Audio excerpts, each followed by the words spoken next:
hormat.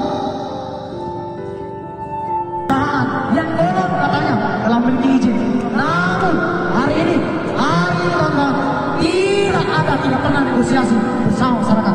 Adapun ketika ada 1-2 orang keterwakilan yang katanya mewakili masyarakat Rapi, kami masyarakat Rapi tidak pernah mengutus, menyuruh, bahkan menyuruh keterwakilan kami untuk mewakili suara-suara hati masyarakat Rapi. Kami pada barisan menolak, setuju.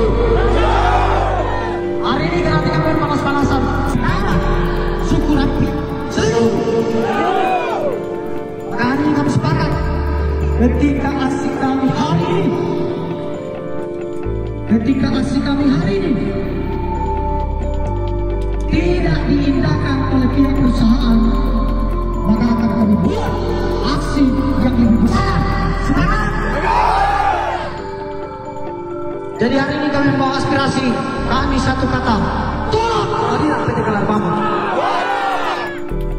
Tolong semua kita merapat di barisan, dan tolong barisan jangan terhambur. Saya ini sudah panas-panas. Lagi kita tegak.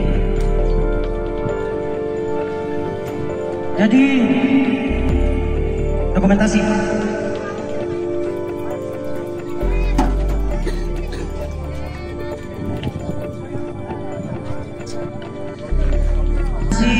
Berdasarkan fakta-fakta bahwa semenjak masuknya perusahaan, semenjak masuknya dari sebelum eksplorasi sampai pada eksploitasi, izinnya sekarang sudah masuk tahap produksi. Sampai sejauh ini